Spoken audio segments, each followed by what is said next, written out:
Natalia Leonidovna Romanoff was born on December 3, 1984, in Volgograd, Soviet Union. As a baby, she was chosen by the Red Room for her potential and taken from her family. Her mother tried to find her, but General Dreykov had her killed to keep the Red Room's existence a secret. Romanoff was raised in the Red Room Academy, where she was trained to be a spy. She became the best student, learning to hide her emotions. Growing up, she heard stories about the famous Captain America. In 1992, Romanoff was sent on an undercover mission. Along with Yelena Belova, they pretended to be the daughters of Alexei Shostakov and Malina Vostokov and moved to the U.S. The four of them lived as a fake family in Ohio while Shostakov and Vostokov worked to steal information from a SHIELD facility secretly run by Hydra. For 3 years, they lived together, and although Romanoff knew it was all an act, she grew to love them as her real family. Shostakov and Vostokov also cared for the two girls like their own daughters. In 1995, after successfully stealing the data and burned down the North Institute, the family had to leave Ohio. Romanoff was upset about returning to the Red Room, and Vostokov apologized. While escaping to an airstrip, SHIELD agents tried to stop them and injured Vostokov. Romanoff, though young, flew the plane and landed it in Cuba. When they arrived, Romanoff apologized to Vostokov, who told her not to lose her heart to the Red Room. Romanoff then tried to protect Belova from being taken away, holding soldiers at gunpoint. Shostakov calmed her down, reminding her that she had also been taken at a young age. The two girls were eventually sedated and sent back to the Red Room Academy. Romanoff woke up in a container with other girls, watching as Dreykov decided which girls to keep and which to kill. Before being separated, Romanoff gave Belova a photo of their family. Back at the Red Room, Romanoff continued her training, excelling in shooting and combat, though she was forced to do terrible things, like killing an innocent man. As part of her final training, Romanoff was sterilized, having her uterus and ovaries removed to prevent her from ever getting pregnant. The Red Room believed this would help her stay focused on missions. Romanoff later deeply regretted this procedure. After finishing her training, Romanoff was given the title Black Widow and sent to work for the KGB. She became a skilled spy and one of the most dangerous assassins in the world. On one mission, she destroyed a prostitution ring, killing many inside, though one woman escaped and admired her for it. Romanoff also took part in a hospital fire and traveled to Sao Paulo. As she grew in her career, she still thought about Captain America, finding it hard to believe someone so good could exist. In 2008, while working for the Red Room, Romanoff encountered Clint Barton, Hawkeye, which caught SHIELD's attention. Instead of killing her, Barton saw potential in her and suggested she join SHIELD. To fully leave the Red Room, Romanoff was ordered to kill Dreykov in Budapest. During the mission, Romanoff and Barton planted bombs, and Romanoff used Dreykov's daughter, Antonia, to confirm his location. Despite knowing Antonia was in the building, Romanoff gave the signal to blow it up, killing both Dreykov and his daughter. This decision haunted her, though she convinced herself it was necessary to break free from the Red Room. After fighting off the Hungarian Special Forces, Romanoff and Barton hid for 10 days before escaping the city. Romanoff officially defected from Russia and joined SHIELD as a skilled agent. As part of her introduction to SHIELD, Romanoff had to tell Fury about her training at the Red Room Academy. After she defected, she formed a strong bond with Clint Barton, becoming best friends with him. They went on many missions together and became so close that Barton confided in her about his secret family. Romanoff also became good friends with Barton's wife, Laura, and grew fond of their children, Cooper and Lila, almost like an aunt. Romanoff trusted Barton enough to share stories about her sister, Yelena Belova, expressing how much she missed and loved her. Romanoff's real mission for SHIELD was to watch over Stark after he handed his company to Pepper Potts and to see if he was fit for the Avengers Initiative. She arrived at Stark's mansion to deliver the documents for Potts' promotion, catching the eye of Stark and Happy Hogan while they were boxing. Romanoff approached them and asked Potts to sign the papers. As Potts signed, Stark asked for her name, and she introduced herself as Natalie Rushman. Stark, unaware of her true identity, invited her into the boxing ring to talk. Potts warned Romanoff that Stark was acting oddly, but she assured her it was okay. In the boxing ring, Romanoff stood facing Stark, who was drinking water. Stark told Hogan to give Romanoff a boxing lesson, thinking it would be fun since Hogan didn't know about her spy training. Stark searched her name and found out she spoke French, Italian, Russian, and Latin, and had done some modeling in Japan. While Stark stared at her, Hogan threw a punch, but Romanoff quickly blocked it, wrapped her legs around his head, and brought him to the ground. She then left the ring, collected Stark's fingerprint after a small misunderstanding, and asked if he needed anything else. Potts politely sent her on her way. Stark was left amazed, and Romanoff later became his new personal assistant. While still pretending to be Tony Stark's assistant, Romanoff met Stark and Pepper Potts in Monaco and greeted them both. Stark, remembering she worked for Potts, greeted her back. Romanoff then guided them to the photographers so they could be photographed. After the photos, Stark walked with Romanoff and made a sarcastic comment about her dress, then admitted it was unprofessional. Moving on, Stark asked about his schedule, and Romanoff told him he had a dinner at 9:30. Stark said he'd show up at 11 instead. Stark also asked her to join them for dinner, so Romanoff spoke to a waiter and made a reservation, arranging a corner table for them. Later, Stark was shown on TV, competing in the Monaco Grand Prix. Potts, worried, called Romanoff to see if she knew about it, but she didn't. Potts was upset because Stark wasn't supposed to be racing.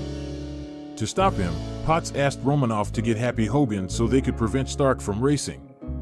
After the race, Ivan Vanko, who had a grudge against the Stark family, attacked Stark but was arrested.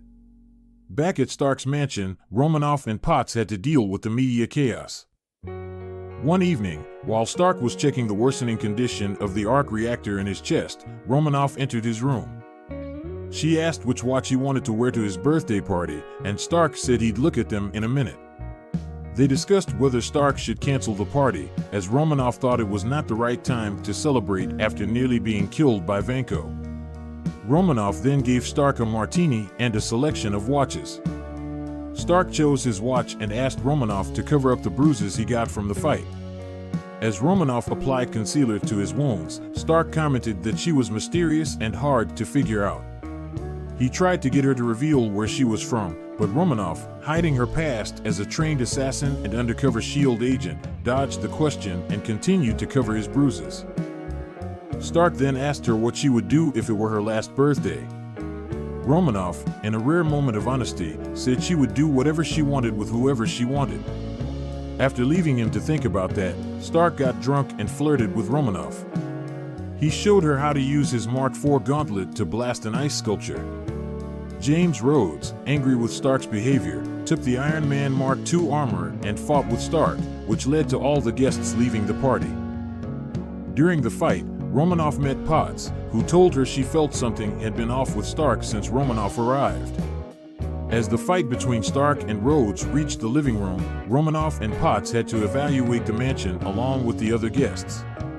Afterward, Romanoff called Nick Fury to update him on the situation. When Fury offered to come, she told him not to since Stark had flown off. Now wearing her S.H.I.E.L.D. uniform, Romanoff met Nick Fury at Randy's Donuts to give Tony Stark a temporary antidote for his palladium poisoning. Sneaking in from the back, Romanoff surprised Stark by revealing she had been a S.H.I.E.L.D. agent all along.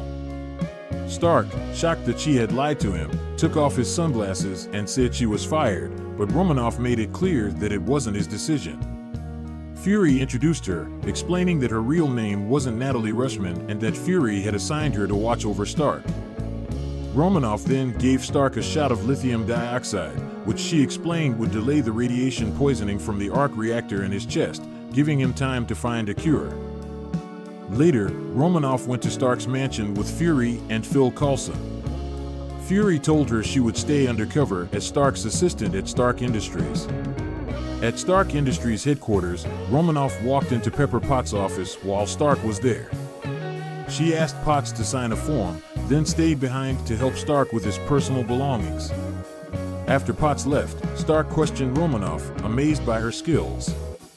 When he asked if she could really speak Latin, she responded with a Latin quote about deception and told Stark he could either drive himself or she would arrange for someone to take him home. At the Stark Expo, Romanoff was there with Pepper Potts when Iron Man interrupted Hammer Industries' presentation on their Hammer drones. The drones went out of control and started attacking. Romanoff and Potts chased after Justin Hammer, and Romanoff threatened him, learning that Ivan Vanko was controlling the drones. Romanoff left Potts and told Happy Hogan to drive her to Hammer Industries headquarters. On the way, she changed into her S.H.I.E.L.D. uniform in the back seat while Hogan tried to sneak a look, causing the car to swerve. Romanoff told him to focus on driving. When they arrived at the facility, Romanoff told Hogan to stay in the car. She broke in using an ID card after several tries. They were met by a guard, and Hogan started fighting him while Romanoff continued on. She used her gadgets like taser discs, flash bombs, wire, pepper spray, and her martial arts skills to defeat the guards blocking her way. When she reached the control room where she thought Vanko was, she found 2 dead guards but no sign of Vanko. He had already left for the Stark Expo to attack Stark. Romanoff hacked into Vanko's computer and freed Rhodes from Vanko's control over his armor. She complimented Stark on his new arc reactor, then interrupted his argument with Potts to warn him that Whiplash, Vanko, was on his way to the expo. Romanoff also took Hammer Industries data before the drones exploded, damaging much of the Stark Expo and the facility. Romanoff was later assigned by S.H.I.E.L.D. to track down Georgy Luchkov, who was illegally selling weapons. She went to Russia to spy on him but was captured by his men. When she woke up, she was tied to a chair, and Luchkov began interrogating her. However, Luchkov accidentally gave her all the information she needed during the questioning. Just as he was about to torture her, Phil Coulson called. Luchkov asked who was on the phone, and Coulson threatened to send a missile to their location in 13 seconds if they didn't hand the phone to Romanoff. Coulson told Romanoff that she needed to come in immediately, but she resisted, explaining that she was in the middle of an interrogation and had already gotten all the information she needed from Luchkov. Luchkov, confused by her words, misunderstood and told his men that he hadn't given her everything yet. Coulson then mentioned that Clint Barton had been compromised by Loki, which convinced Romanoff to act.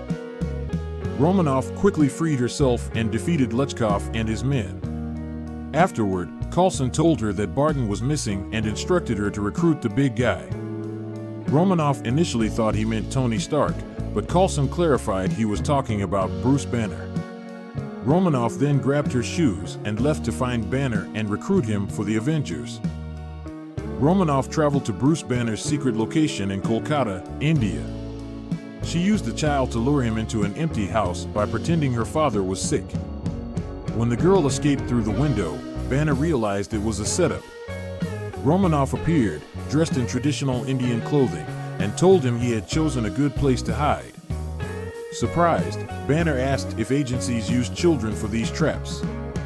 Romanoff replied that she had been trained as a spy when she was a child, hinting at her time in the Red Room Academy.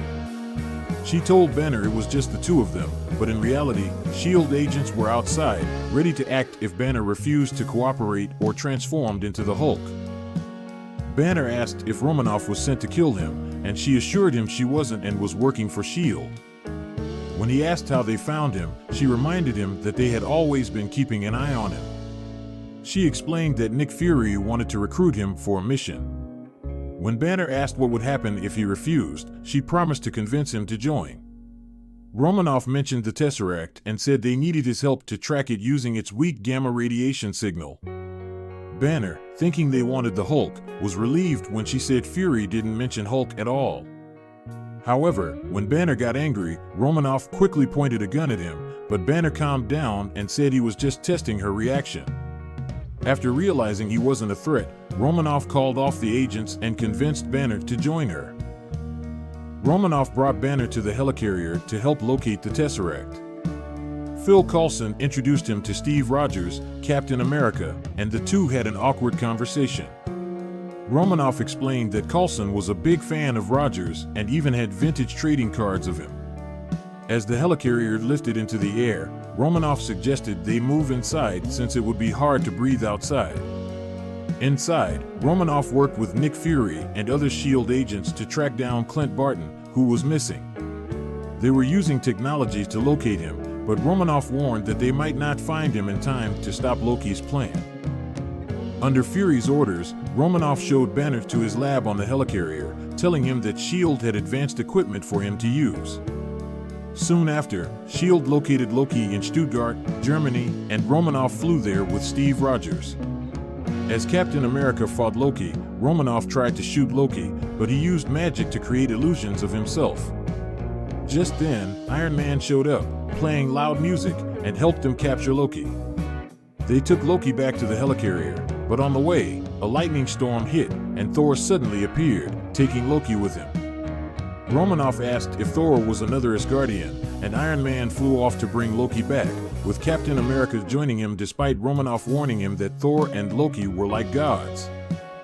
After Loki was captured, Romanoff listened in as he spoke to Nick Fury. She later informed Thor that Loki had taken control of Erik Selvig and Clint Barton's minds. When Thor defended Loki, saying he was his brother, Romanoff casually pointed out that Loki had killed 80 people in just 2 days, to which Thor responded, "He's adopted." Romanoff then decided to interrogate Loki to learn his true plans. She approached Loki quietly, surprising him, as not many people could sneak up on him. Romanoff wanted to find out what Loki had done to Clint Barton, and Loki told her that he had expanded Barton's mind. When Romanoff asked what would happen to Barton once Loki had taken over Earth, Loki teased her, asking if she had feelings for Barton. Romanoff made it clear that she didn't love Barton, but she owed him because of their past together. Loki then reminded Romanoff that she had always fought for killers and questioned if she was willing to risk humanity just to save Barton. Romanoff decided to act emotional, pretending to lower her guard so that Loki would reveal his plan. Loki began mocking her, talking about her past, which Barton had told him about. Loki finally revealed that he intended to make the Hulk go on a rampage. Romanoff quickly warned S.H.I.E.L.D. about Loki's plan and rushed to get Bruce Banner to safety. Romanoff went to the lab where Banner was working and urged him to go to his room, knowing that Loki wanted to use the Hulk to cause chaos. Banner, however, was more focused on the fact that S.H.I.E.L.D. was using the Tesseract to build weapons. He didn't believe Loki was manipulating him and was upset about Nick Fury's lies. Banner also wondered if Romanoff knew about S.H.I.E.L.D.'s plan to create weapons with the Tesseract. Romanoff tried to convince Banner that he wasn't being used just to keep an eye on her but to help find the Tesseract. While the Avengers were arguing due to the influence of the Mind Stone, Clint Barton, under Loki's control, shot an explosive arrow at the Helicarrier, blowing up the lab. Romanoff was knocked out briefly and, when she woke up, she was trapped with Banner, who had started to turn into the Hulk. Romanoff tried to calm Banner down, but Hulk fully transformed, leaving her terrified. As Hulk went after Romanoff, she managed to free herself and tried to escape, but Hulk chased her in a rage. She barely defended herself and tried to run, but Hulk caught up and threw her, injuring her and breaking 2 of her ribs. Just as Hulk was about to attack her again, Thor stepped in and fought Hulk, saving her. Even though she was shaken by her encounter with Hulk, Romanoff had to quickly recover and confront Barton, who was still under Loki's control. She sneaked up on him as he walked through the Helicarrier, and the two got into a tough fight. Romanoff used her combat skills to dodge Barton's arrows and defend herself against his knife attacks. Although Barton fought fiercely, Romanoff eventually disarmed him and knocked him out by slamming his head against a steel pipe. The blow weakened Loki's control over Barton, and he briefly recognized Romanoff before she delivered a final punch that broke Loki's hold on him. With his mind freed, Barton was taken away by S.H.I.E.L.D. to recover. Romanoff was later told by Nick Fury that Phil Coulson had died. After Romanoff defeated Clint Barton, he was arrested and restrained to make sure Loki's control over him was truly gone and he wasn't a threat anymore. Romanoff stayed by Barton's side in the recovery room, listening as he described how it felt like being unmade, which Romanoff understood from her own past. Barton asked how many S.H.I.E.L.D. agents he had killed, but Romanoff refused to tell him. She reminded him that Loki was responsible, not him, and that he shouldn't blame himself.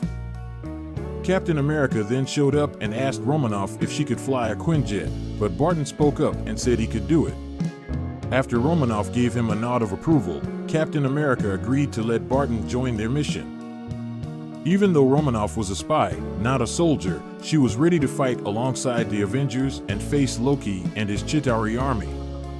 Hawkeye flew her and Captain America to New York City in a Quinjet, where a portal had already opened, allowing thousands of aliens to invade the city.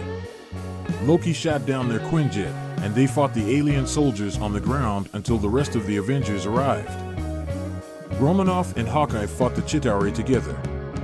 At one point, she joked with him, saying the fight reminded her of a mission in Budapest, to which Hawkeye replied that he remembered Budapest differently. Captain America also earned the trust of the NYPD, who helped the Avengers. He then gave orders to Romanoff to stay on the streets with him to protect the people and keep the battle under control.